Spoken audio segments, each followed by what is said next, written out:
நீங்களே இப்படி செய்யலாமா? என்னடா சோலையூர்ல புதுசா தனியா ஒர்க் ஷாப் ஆரம்பிக்க போய்க்கலாமா? யார் வாட்டி சொன்னது இதை? நீங்க போர்டு எழுத ஆர்டர் கொடுத்துருக்கீங்களா? அவன் தான் சொன்னான். இது உங்களுக்கு நல்லா இருக்கா? இந்த திட்டத்தை விட்டுருங்க.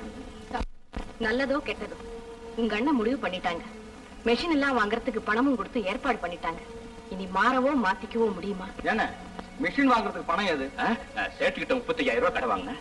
ஓ, கடன் வாங்கி தொழில் செய்ய போறீங்களா? இருக்கிறத விட்டுட்டு பறக்கிறத பிடிக்க பாக்குறீங்க. அம்மா, எனக்கு ஒண்ணு இது சரியா படல. தம்பி, இது பாரு, நாளைக்கு உனக்கும் குழந்தை குட்டி ஆயி போச்சுன்னா குடும்பம் பெருசாகும். இப்ப கிடைக்கிற வருமானம் போதுமா?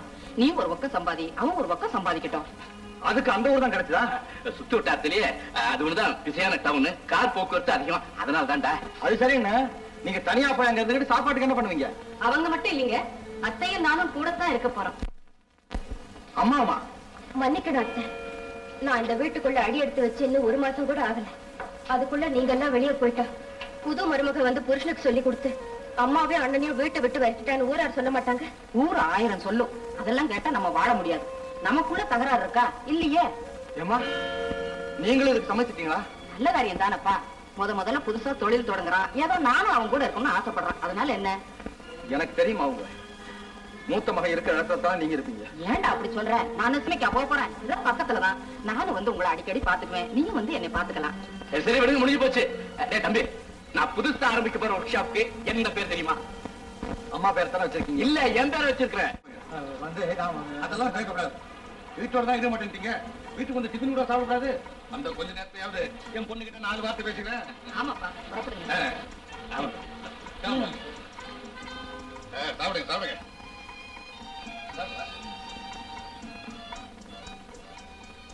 முடியுமா? இது நம்மளுடைய வாழ்க்கை பிரச்சனை. மண்டையை போட்டு உடைச்சுக்கிட்டு ரொம்ப நாசூக்கா எழுதி இருக்கிறேன். நான் என்ன எதிர்பார்க்கிறேன்னு உனக்கு புரியுதுன்னு நினைக்கிறேன். புரியலையா? பிரிச்சு படிச்சுப்பா.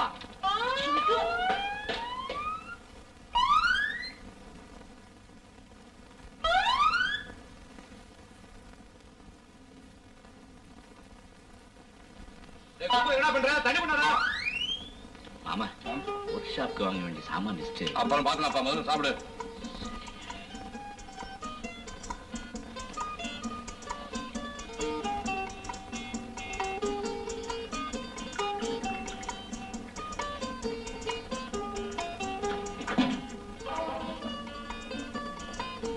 குப்பு, கீழே என்ன பண்ற? ஒண்ணு இல்லைங்க, லெட்டர் கீழே போட்டாரு, அதை எடுத்து கொடுக்குறேன். வேற ஒண்ணு இல்லை.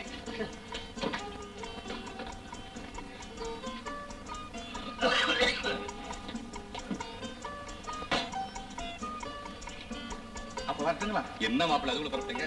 மத்தியானம் சாப்பாடு, சாயங்காலம் டிஃபன் எல்லாம் சாப்பிட்டு சாவகாசமா போலாமே. சாயந்தரம் தாங்க 2 நாள் தங்கி இருந்துட்டு போடா. உங்களுக்கு என்ன சொல்லுவீங்க? ஊரை விட்டு ஊர் வந்துட்டீங்கல்ல, அங்க ஒர்க் ஷாப்பை கவனிக்கிறது யாரு? வேணும்னா இது வரட்டும். எனக்கு ஆட்சேபம் பண்ணி. ஆமாப்பா, அதுவும் நல்ல யோசனை தான். மாலதி, நீ இருந்துட்டு வாயம்மா. என்னங்க அத்தை எப்படி சொல்றீங்க? நீங்களும் அக்காவும் பெரியவரோட இங்கேயே தங்கிட போறீங்க. அங்க அவரை கவனிக்க யார் இருக்கா? அதோட வீட்டுல விளக்கேத்தி வைக்க ஒரு பெண்ணு வேண்டாம்? ஆமாங்க, வருத்தப்படாதீங்க. அத்தை இங்கதான் இருக்க போறாங்க. அவங்கள பார்க்காம தம்பியால் இருக்க முடியாது. அடிக்கடி வரத்தான் போறாரு. வரும்போது மாலதியை கூட்டிட்டு வராமலா போயிடுவாரு. அது போருமா? தம்பி, தெற்கு தெருவுல வீடு பார்த்து வச்சிருக்கேன். அம்மாவை அண்ணி அங்க விட்டுட்டு வீட்டையும் ஒரு பார்வை பார்த்தாப்புல பாத்துட்டு போ. வரீங்களா?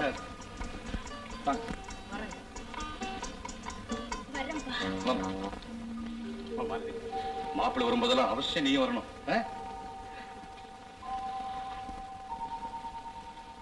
மாமா, பாத்தீங்களா, நான் போட்ட திட்டம் நிறைவேறி போயிடுச்சு. ஆமா, கொஞ்ச நாள்ல பாருங்க, தம்பி சம்சாரத்தோட இங்கேயே வந்து தங்கிடுவான். எனக்கு அந்த நம்பிக்கை வந்துருச்சு. எப்படியோ ஆசை நிறைவேற்றிட்டீங்க. ஆமா, இப்ப உங்களுக்கு ஏதாவது பணம் தேவையா? 1,00,000 சொன்ன பாருங்க. கணக்கு போட்டு பார்த்ததுல 1,51,000 ரூபாய் ஆயிடுச்சு. 3ல ஒரு பகுதி 50,000 ரூபாய், 35,000 ரூபாய் கட்டியாச்சு. பாக்கி 15,000 ரூபாய் வேணும். என்னங்க நீங்க, உங்களுக்கு எப்ப எவ்வளவு தேவை கேட்டு வாங்கிக்கீங்க. நல்ல காலம். இந்த காகிதம் மாத்திரம் முதலாளி ஐயா கிட்ட கிடைச்சிருந்தது. என் கதி அவ்வளவுதான். வெக்கமா இருக்குதா? நான் வேணா போயிடுறேன். அப்புறமா படி. என்னங்கிறேன், நீயே படி. படிக்கிட்டா? சோமு ஆட்டோமொபைல்ஸ், சோலையூர் சோமையா. சோமையா என்னையா? ஐயோ, லேட்டு ஒண்ணு, என்ன ட்ரில்லிங் மிஷின் ஒண்ணு.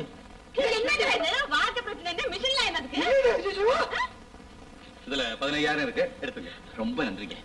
அடடே, மறந்து போயிட்டு பாருங்க. புதுசா வாங்க வேண்டிய மிஷினை பத்தி விவரம் எல்லாம் அதுல இருக்குது. நீங்க ஒரு தடவை பாத்துருங்களேன். என் ஆரோக்கிய ரைஸ் ஃப்ரூட் அண்ட் குக் முனிமாவுக்கு டிரைவர் அண்ட் பாடி கார்டு குப்பு எழுதிய காதல் கடிதம். என்னங்க இது? முனிமா? ஓஹோ, முனியம்மாவுக்கு. முனிமா, நம் கல்யாணத்துக்கு பிறகு ஐயா ஊரில் இல்லாத சமயம் பார்த்து உன்னை காரில் ஃப்ரண்ட் சீட்டில் உட்கார வைத்து வலது கையை உன் கழுத்தில் போட்டுக்கொண்டு எதை கையால் ஸ்டேரிங்கை பிடித்தபடி. என்ன இந்த முட்டா, ஸ்டேரிங் வலது கை பக்கமே இருக்கணும், இவன் போட்ட இடது கை தான் போடணும், வலது கை எப்படி போடுவான்? ஏய் முட்டாள், காதல் கடிதமாவது சரியா எழுதிக்கிறா? உனக்கு தெரியல, என்ன கேட்கக்கூடாது.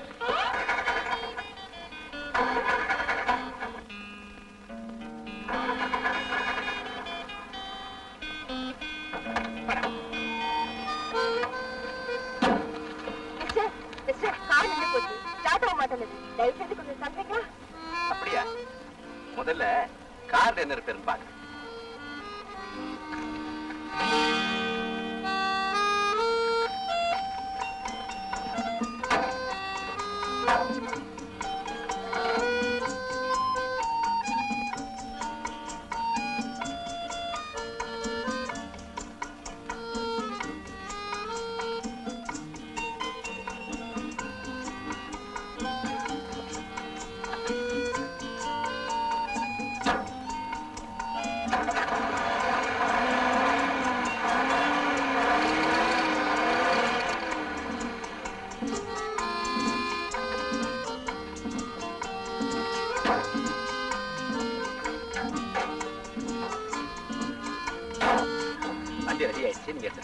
இவ்வளவு சீக்கிரமா சரி பண்ணிட்டீங்களே, நீங்க யாரு?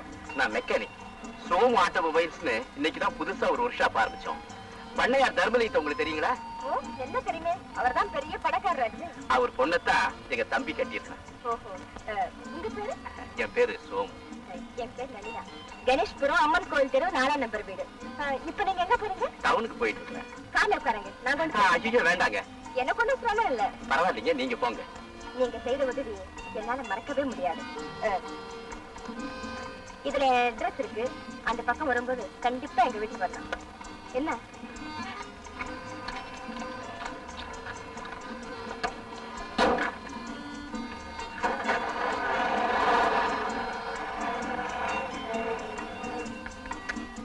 எவ்வளவு நல்லது. ஐயோ, பணப்பைய மருந்து கார்ல வச்சுட்டே. நல்ல வேலை, அட்ரஸ்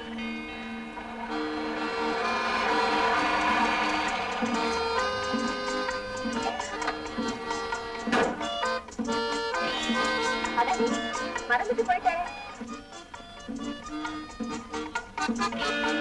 இவ்வளவு பணத்தை வச்சுக்கிட்டு என்ன மருந்து? சரி, பாப்போம்.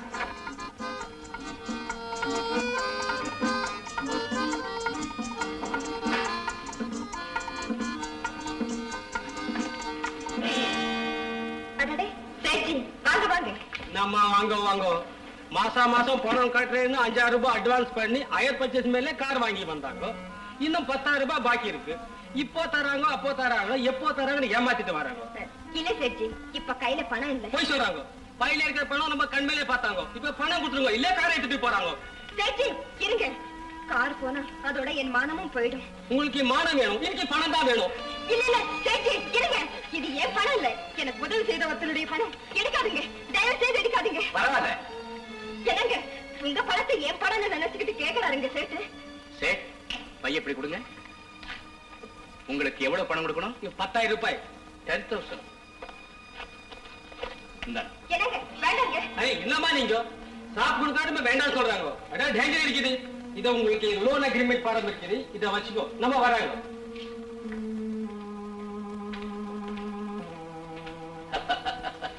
அடடே, நீயா ரங்கா, இது ஓ வீடா?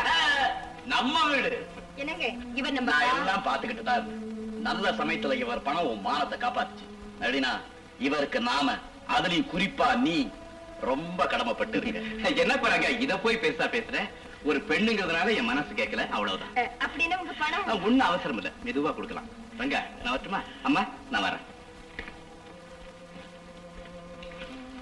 என்னங்க கொஞ்சம் இருங்க. முதல்ல எங்க வீட்டுக்கு வந்திருக்கீங்க, சாப்பிட்டுட்டு போங்க. பரவாயில்ல, நேரமாவது நான் வீட்டுக்கு போறேன். அப்படியெல்லாம் சொல்லக்கூடாது, சாப்பிட்டுட்டு தான் போகணும். நோ ப்ளீஸ், நளினா ரொம்ப ஆசைப்படுது. தலை சொல்லாதீங்க ப்ளீஸ். பரவாயில்ல. இல்ல வாங்க.